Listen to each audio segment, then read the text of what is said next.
반갑습니다. MN컨설팅 연구소 김상미 대표입니다. 이번 시간에는 밀키트를 준비하는 사장님들이 가장 궁금해할 부분 중에 하나가 온라인으로 어떻게 판매를 준비해야 하느냐. 왜냐하면 실은 MZ세대에는 친구들끼리 모였을 때 카톡으로 이야기를 합니다. 그게 훨씬 편할 수 있죠. 근데 지금 X세대 이상의 사장님들 같은 경우에는 물론 이 온라인을 잘 하시는 분들도 있지만 대부분 온라인으로 이렇게 사업을 많이 안 해보시다 보니까 갑자기 닥친 이 코로나 팬데믹 상황과 재택근무로 인해서 외식보다는 이 밀키트에 대한 니즈가 많아진 이 고객들을 대상으로 소통이란 걸 시작하게 됐어요. 우리 온라인 하면 조금 더 우리 이 음식점 하는 사장님들이 경험하고 있는 것 중에 하나가 뭐냐면 배달의 민족, 요기요, 쿠팡이츠 등의 여러분 후기입니다. 이 후기들을 통해서 내가 답글을 잘 달아줬을 때, 그리고 내가 밀키트가 아니라 이 배달을 했을 때 고객에게 감동의 쪽지를 쓰게 되죠. 포스트잇으로. 우리 매장에 예를 들어서 뭐 두툼 돈가스를 시켜주셔서 감사합니다. 맛있게 드시고 다음에 다시 주문해 주시면 음료수 하나를 뭐 공짜로 드리겠습니다. 서비스하겠습니다. 뭐 이런 거를 보낼 수 있어요. 그럼 고객들이 그런 걸 받고 감동을 하고 다시 재구매를 하기도 하죠. 온라인은 직접 사장님이 고객을 보고 반갑습니다. 어서 오세요. 이걸 할 수 없고요. 날씨 추운데 건강 조심하세요. 이런 말 할 수 없어요. 그럼 어떻게 해야 하죠? 온라인은 온라인 안에서 댓글과 덧글, 그리고 또 하나는 프로모션, 후기 이벤트 뭐 이런 걸 통해서 밀키트를 재구매할 수 있게끔 만들어줘야 돼요. 근데 이런 온라인 마케팅을 하기 전에 밀키트를 판매하는 온라인 채널을 만드는 방법이 있어요. 근데 우선 이 채널을 만들기 전에 뭐부터 해야 돼요? 통신판매 신고부터 해야 합니다. 통신판매 신고는 어떻게 하는 거냐면, 그리고 어떤 거냐면 온라인 판매의 첫걸음 통신판매 신고 이런 겁니다. 스마트 스토어나 쿠팡, 오픈마켓, 자사몰 등 소비자와 직접 상거래를 온라인 안에서 하기 위해서는 통신판매업 신고를 해야 하고요. 통신판매 신고업의 절차가 있습니다. 이 절차는 첫 번째가 사업자 등록증에 통신판매 업태를 추가하면 돼요. 근데 업태 추가를 내가 그냥 할 수는 없잖아요. 어떻게 하느냐? 관할 지자체 또는 정부24라고, 정부24는 어떻게 찾을 수 있죠? 여러분 핸드폰을 열고요. 네이버에 들어가서 이렇게 칩니다. 뭐라고요? 정부24라고 치면 딱 나와요. 처음 오셨나요? 고객센터 전자증명서 클릭 정부24. 여기에 들어가면 통신판매업 신고할 수 있는 이 그 플랫폼 서비스가 있어요. 이 두 가지 지자체에 직접 간다. 첫 번째, 두 번째는 정부24 온라인에 들어가서 신고한다. 필요 서류가 있습니다. 신분증, 사업자 등록증, 이거 조금 어려워요. 뭐냐면 구매 안전 서비스 이용 확인증. 근데 이거 발급은 굉장히 쉽습니다. 뒤에서 알려드릴게요. 그리고 호스트 서버 소재지가 있는데 이거 되게 어렵잖아요. 이것도 뒤에서 알려드릴게요. 하나도 어렵지 않아요. 이외에 통신판매 신고증 발급 시에 등록 면허세까지 여러분이 내시면 통신판매업에 대한 신고 절차는 마무리됩니다. 그럼 하나하나씩 알아볼게요.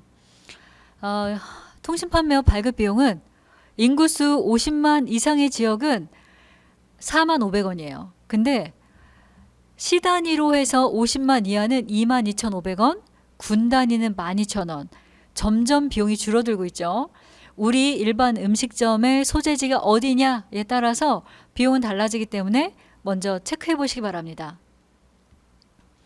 그 다음은 구매 안전 서비스 이용 확인증.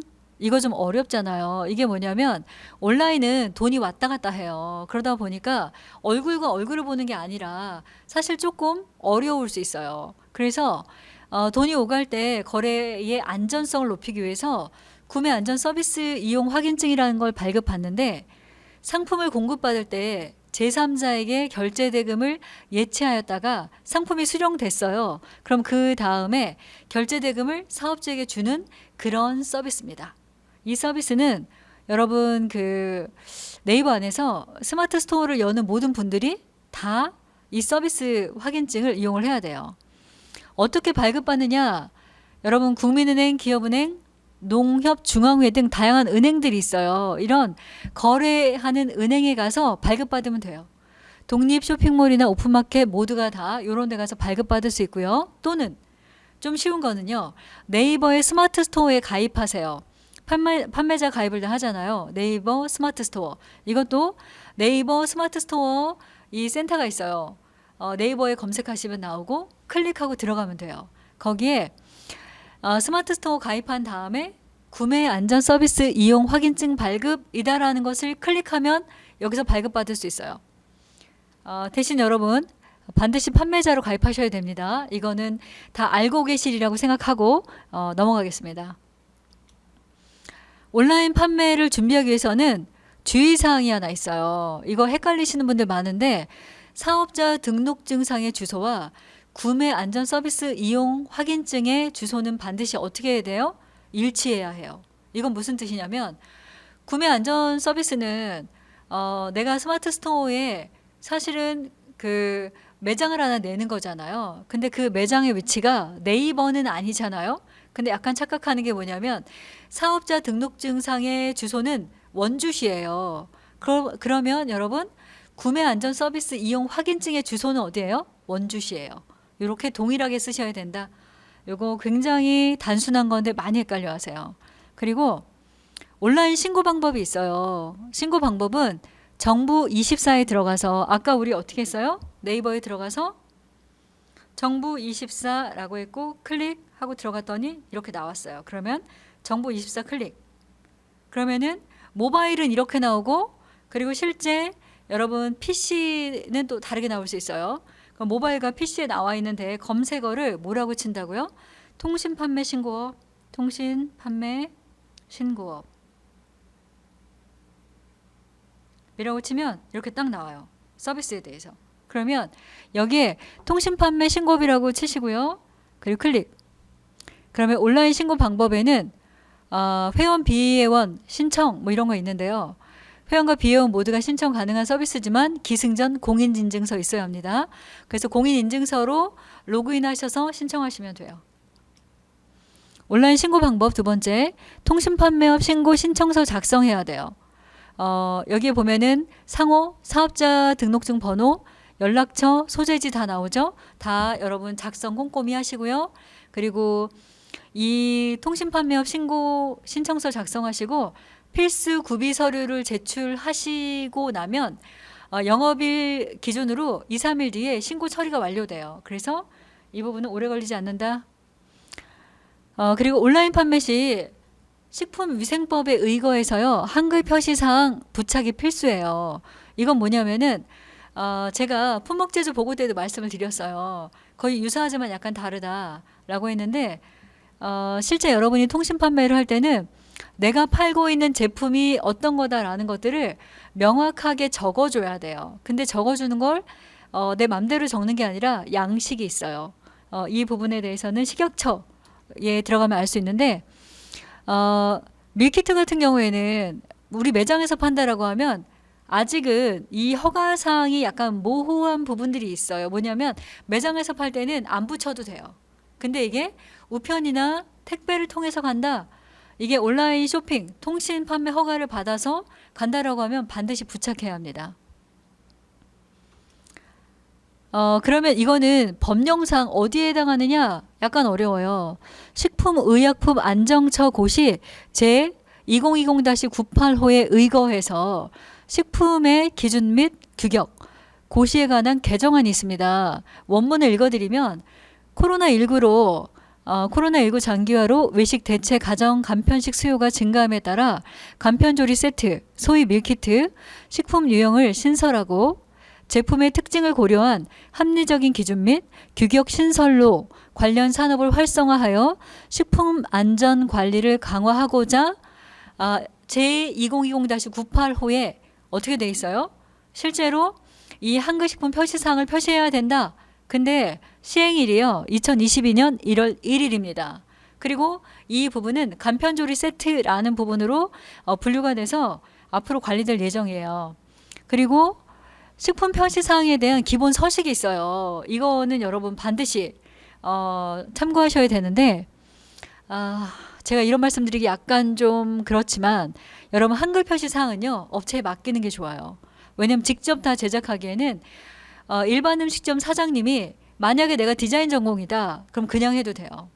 아니면 내가 이런 식품 제조 가공 허가 공장에서 일한 경험이 있다 라고 하면 하실 수 있어요. 근데 그게 아니라고 하면 너무 어려워요. 저도 지금 2년째 컨설팅 하면서 엄청나게 많은 업체들의 한글 표시 사항이나 품목 제조 보고 관련된 컨설팅을 하고 있지만 일반 이 음식점 하는 사장님들이 하기는 어렵기 때문에 그럼에도 불구하고 이 기준은 알고 있어야 돼요. 여러분 아시죠? 음식점 아무나 차릴 수 있지만 누구나 성공할 수 없다. 왜? 그만큼 노하우가 있어야 되는 것처럼 이런 법령이나 또는 규격 같은 경우에는 전문가에게 의뢰하시는 것이 답입니다. 식품 표시사항 기본 서식은요 10포인트 이상 크기로 만들어야 돼요. 그리고 여기 보면 이 라벨이라고 그러죠. 제품명은 뭐다. 제품명은 곱돌이탕이다. 식품의 유형은 기타 표시사항 뭐 해가지고 무슨 식품이다. 업소명 및 소재지는 뭐 무슨 식품에 땡땡시 땡땡구 땡땡로 어디다. 유통기한은 여러분 유통기한과 사용기간 다른 건 아시죠? 유통기한은 유통하는 기간이고 사용기간은 사용할 수 있는 기한이에요. 유통하는 기간이 넘었다고 해서 사용하지 못하진 않아요. 하지만 밀키트는 간편조리 세트 여러분이 쿠킹 박스 형태로 갈 때는 어때야 돼요? 무조건 유통기한은 짧게 잡아야 돼요. 그래야지만 고객의 컴플레인을 막을 수 있어요. 이 기간 안에 반드시 빨리 드세요 라는 게 가장 안전합니다. 다음에는 내용량 총 몇 킬로다 몇 그램이다 표시하시고요. 원재료명 표시할 때 말씀드렸어요.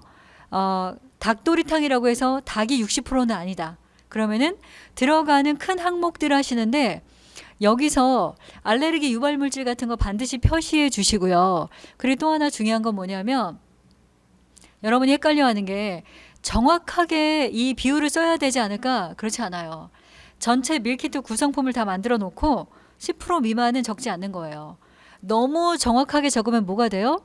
나의 레시피를 사방팔방에다 알려주는 거죠. 그래서 그렇게 안 하셔도 됩니다. 용기 및 포장 재질 쓰시고요.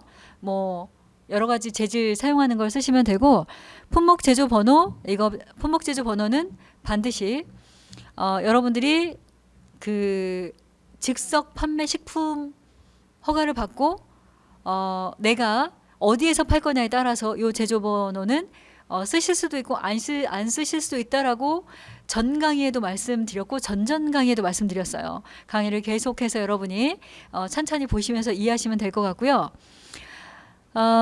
영양 성분 표시하실 때 주 표시만 하시면 돼요. 그리고 여기 보면 옆에 저희가 예시로 냉동새우랑 또 하나는 스티커 부착을 해야 되는 쇠고기 관련된 이 식품에 관한 것들을 적어 드렸기 때문에 이런 내용들 참고하셔서 컨닝하시기를 권해드립니다. 그 다음 볼까요? 그럼 어떻게 적느냐 좀 더 디테일하게 한번 설명해 볼게요. 첫 번째 제품명, 품목제조 보고서에서 보고하는 명칭인 제품의 고유 명칭을 표시하는 부분이에요. 아까 예를 들었어요. 동산정, 한식집 같죠. 근데 이 동산정은 한식집 같은데 이름을 직관적으로 지으라고 했으니까 밀키트는 낙지 며느리의 낙지 초무침이에요.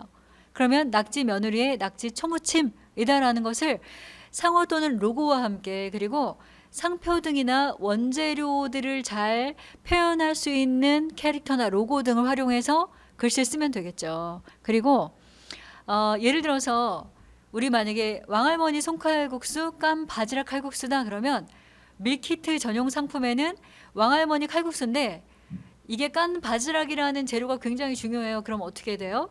깐 바지락 칼국수라는 밀키트 명을 만들면 되겠죠. 근데 브랜드명은 뭐예요? 왕할머니 칼국수예요. 동산정인데 낙지 며느리가 브랜드명이에요. 뭐 이런 식으로. 브랜드명은 동산정인데 밀키트명은 낙지 며느리예요. 이렇게. 여러분들이 이런 제조명을 정하실 때는 우리 브랜드명과 밀키트명을 달리해서 쓸 수도 있다라는 거 꼭 참조하시고요. 두 번째, 식품의 유형은요. 품목제조 보고서 쓸 때 되게 중요해요. 근데 유형과 여러분들이 품목제조 보고서 했을 때 유형을 써요. 즉석식품 즉석 조리식품이냐라고 쓸 거냐. 근데 2022년 1월 1일부터 여러분 밀키트는 이 유형이 어떻게 바뀌어요? 간편조리 세트로 바뀌어요. 그래서 지금부터도 뭐로 쓸 수 있다? 간편조리 세트라는 걸로 품목 제조 보고할 때 이 그 유형을 어떻게 쓸 수 있다? 간편조리 세트로 지금부터 쓰시는 게 어차피 2022년 1월 1일부터 바뀌니까 훨씬 더 일을 좀 덜 수 있다라는 거 정도만 참고하시면 되고요. 복잡하게 고민 안 하셔도 됩니다. 그리고 제조 연어릴은요. 밀키트는 제조 연어릴이 의무 대상은 아니에요. 근데 의무 대상이 있어요. 여러분 그 앞에서 저희가 밀키트가 무엇이냐라고 했을 때 간편 섭취식품이나 뭐 간편조리 식품이나 등등등 설명했을 때 편의점 가면 다 모아 있어요라고 했던 식품군 생각나세요? 네, 김밥 그리고 삼각도시락, 햄버거 그리고 예를 들어서 뭐 식염, 빙과류, 주류 이런 거는 제조 연어릴을 반드시 써야 돼요. 도시락에 제조 연어릴이 없다고 생각해 보세요. 얼마나 끔찍한 일이 벌어지겠습니까? 그래서 제조 연어릴은 반드시 표시해야 되는 업종이 있지만 밀키트는 어떻다? 표시하지 않아도 돼요. 왜일까요? 간편조리 세트는요. 유통기한이 정해져 있어요. 며칠이에요? 제조일로부터 하루나 이틀, 길어야 3일. 근데 하루나 이틀이 제일 좋아요. 택배 받고 당일날 여러분 섭취하시기 바랍니다 라고 쓰는 게 가장 좋아요. 그 다음 보겠습니다. 원재료명과 함량인데요. 원산지 표시 대상 품목을 예를 들어서 원산지 표시 대상 품목을 수입하는 자나 생산 가공하여 출하하거나 판매 또는 판매 목적으로 보관 진열하는 자는 누구든지 원산지 표시를 해야 한대요. 이건 법령입니다. 근데 원산지는 기본적으로 함유량 비율 상위 3순위에 해당하는 원재료에 대해서만 기재하는 거래요.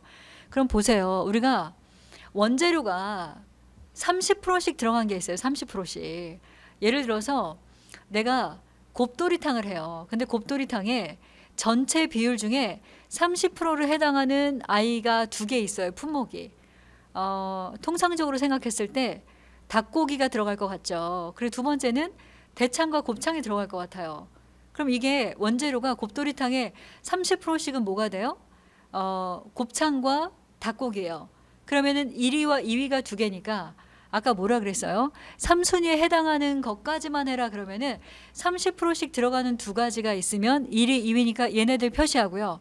세 번째가 25% 들어가요. 그러면은 65에 25니까 85%까지 해당하는 이 30%에 해당하는 아이 2개와 25%에 해당하는 것까지 같이 어떻게 한다? 기재해야 돼요. 근데 30%가 넘지 않는 거는 기재할 필요가 있다 없다? 있죠. 근데 5% 미만은 할 필요가 없다라는 거죠. 두 번째는 원재료가 31순위와 원재료가 20% 2순위와 그리고 원재료가 20%인 2순위가 있어요. 그러면은 2순위 2개와 2순위 2개가 있고 그 다음에 1순위가 있죠. 그럼 이런 아이들을 다 표시해야 돼요. 그리고 여러분이 만약에 10% 정도가 조금 넘는 게 있다라고 하면 이런 건 고민되잖아요. 그럴 경우에는 이렇습니다. 예를 하나 들어드리면 원재료 30% 1순위, 그리고 원재료 20% 2순위, 그리고 원재료 20% 2순위가 있고 원재료 20% 2순위가 또 있어요. 그러면 마지막 2는 원재료 10%가 있대요. 그러면 1순위인 원재료 30%를 넣고요. 그리고 2순위인 원재료 C나 D를 넣고요. 그리고 원재료 원산지만 표시해요. 어떤 거는 나머지 부분들은. 그러니까 굳이 전체를 다 적어줄 필요는 있다 없다? 없습니다. 나머지 부분들이 있는데 여러분 실제로 이 원재료를 표시할 때 너무 디테일한 작은 프로테이지들 있잖아요. 이런 거 하지 마시고요. 그리고 여기서 재밌는 얘기 하나 하면 이 그 볶음 요리나 어떤 그 양념장을 메인으로 보내야 되는 데들이 저한테 그런 질문 많이 하세요. 대표님 몇 프로까지 표시할까요? 라고 하면 제가 그래요. 주요 재료만 표시하세요 라고 얘기해요. 왜냐하면 이 원재료들 중에 양념장에 해당하는 부분들은 식품 제조 가공 이 소스 공장들이 상당히 많이 레시피가 있어요. 그래서 여러분들이 양념장을 너무 디테일하게 표시하면 어떻게 돼요? 레시피를 뺏길 수 있습니다. 그래서 이런 부분들은 조금 지양하는 게 좋을 것 같습니다. 그 다음 넘어갈게요. 알레르기 유발물질 이거 굉장히 많이 나와요. 비싼 식당 가면 꼭 물어보죠. 고객님 혹시 알러지가 있는 식품 있으세요? 라고 물어보는데 밀키트에도 이게 필요해요. 그래서 제가 법령을 하나 읽어드릴게요. 표시사항에 식품 등의 표시 광고에 관한 법률 시행 규칙에 의하여 원재료명 표시란 근처에 바탕색과 구분되도록 알레르기 표시란을 마련하고 제품에 함유된 알레르기 유발 물질의 양과 관계없이 원재료로 사용된 모든 알레르기 유발 물질을 표시해야 해요. 근데 여기에 대한 예가 있습니다. 뭐냐면 알레르기 유발 물질은요. 알류, 가금류 및 가금류에 해당하고요. 우유, 메밀, 땅콩, 대두, 밀, 고등어, 게, 새우, 돼지고기, 복숭아, 토마토 이 등등등 표에 나와 있는 것들이 다 알레르기 유발 물질이에요. 여기에 대한 부분은 표시하셔야 합니다. 그 다음 저희가 예시를 그래서 하나 한번 적어봤어요. 이건 뭐냐면 제가 컨설팅하고 있는 밀키트 프랜차이즈인 프레시럭인데 시그니처 메뉴예요. 춘천 닭갈비 밀키트 라벨의 예시입니다. 알레르기 유발 물질 관련된 부분은요. 원재료명 아까 말씀드린 대로 썼어요. 닭 정육 60% 그리고 소스가 몇 %, 맛주 이렇게 썼습니다. 이렇게 다 했고요. 닭고기 대두 및 아황산류 함유라고 되어 있어요. 왜? 앞 페이지에서 뭐가 있었어요? 알레르기 유발 물질에 이게 나와 있어요. 이 해당되는 부분이 있으면 뒤에 이렇게 우리가 한글 표시사항, 한글 식품 표시사항 라벨을 만들 때 반드시 표기해서 여러분이 안내하셔야 합니다. 이런 거 필요하고요. 그리고 보여진 김에 컨닝 좀 하겠습니다. 제품명 춘천 닭갈비 누가 봐도 직관적이죠. 두 번째 식품 유형은요. 간편조리 세트 여기는 미리 했죠. 2022년 1월 1일부터 하지만 지금도 신고 가능하다. 내용량은 825g이고요. 3인분입니다. 유통기한은 뒷면 하단에 별도 표시되어 있어요. 여긴 유통기한 딱 표시되어 있고 그리고 보관 방법은 냉장 보관하라고 되어 있고요. 그리고 반품 및 교환처 그리고 포장 재질은 폴리에스텔렌 그리고 소비자 상담실은 공장이 부산에 있어요. 공장 그리고 불량식품 신고는 국번 없이 1399 그리고 제조원 같은 경우에는 프레시럭 그리고 판매원도 프레시럭 이 제품은 알러지 식품 땡땡땡땡땡 여기와 같은 무슨 곳에서 했고요. 같은 시설에서 제조하고 있고요. 본 제품은 공정거래위원회 소비자 분쟁 뭐 어쩌고저쩌고 다 쓰는 내용이에요. 이 내용을 다 썼어요. 그러면 이 라벨을 그대로 여러분 어떻게 하면 돼요? 샘플로 딱 놓고 우리 집에서 파는 것과 써야 되는 내용 중에 유사한 내용은 여러분 유사하게 카피하시고 다른 내용들은 여기에 대한 퍼센테이지나 여기에 쓴 내용들에 맞게끔 작성해 보시면 됩니다. 잘 모르겠다 그러면 김상미의 창업톡 유튜브 보시면 이 부분도 설명 다 돼 있어요. 그러니까 고민하지 말고 반복 청취해서 여러분이 잘 솔루션을 받아가면 될 것 같습니다. 라벨은 어떻게 부착해야 될까요? 라고 하면 식품 표시면 전면에 부착해야 돼요. 몇 % 넘게 이런 규정이 있어요. 딱 보시면 되고요. 위례 신도시에 있는 만나 순대 곱창이라는 브랜드를 컨설팅하면서 만든 사례고요. 돼지곱창이에요. 그래서 어떻게 얘기했어요? 라벨을 붙일 때는 그리고 우리가 이 순대곱창이라는 브랜드명을 쓸 때는 우리의 원재료나 또는 우리의 로고나 우리를 나타낼 수 있는 상품을 직관적으로 표현해서 라벨을 만들자라고 했죠. 여기는 누가 봐도 무슨 곱창이에요? 돼지곱창이에요. 그래서 예쁜 돼지가 하나 와 있죠. 그리고 그 밑에는 한글 표시사항을 잘 써서 붙였습니다. 그리고 몇 인분이다, 조리는 어떻게 한다, 용량은 어떻다 라는 것들을 붙이게 됩니다. 그 다음 보겠습니다. 끝났습니다. 뭐냐면 온라인 판매를 하기 위해서는 여러분이 품목제조에 썼던 것처럼 한글 식품 표시사항이라는 것을 반드시 부착하셔야지만 법적으로 문제가 안 돼요. 그리고 이런 것들을 만들 때는 여러분 직접 하시지 마시고요. 가능하면 전 이 플랫폼과 전혀 무관한데 타링이나 아니면 여러분 크몽이나 뭐 등등 유사 사이트들 많아요. 웹 디자이너들이나 뭐 이런 거 만드는 업체들 많거든요. 여러 군데를 알아보세요. 그리고 견적 문의를 많이 해보세요. 그런 다음에 제가 말씀드린 대로 규격과 맞는지. 근데 이것보다 더 중요한 거는 우리 브랜드와 유사한 브랜드에 대한 사례가 얼마나 많은지를 꼭 체크해 보셔야 돼요.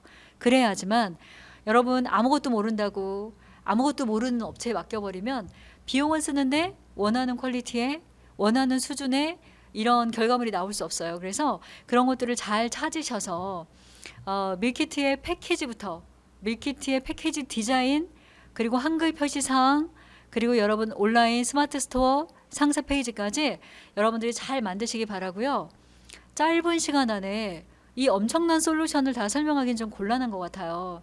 그래도 매우 중요한 내용들을 나름대로 정리해서 여러분에게 알려드렸고요.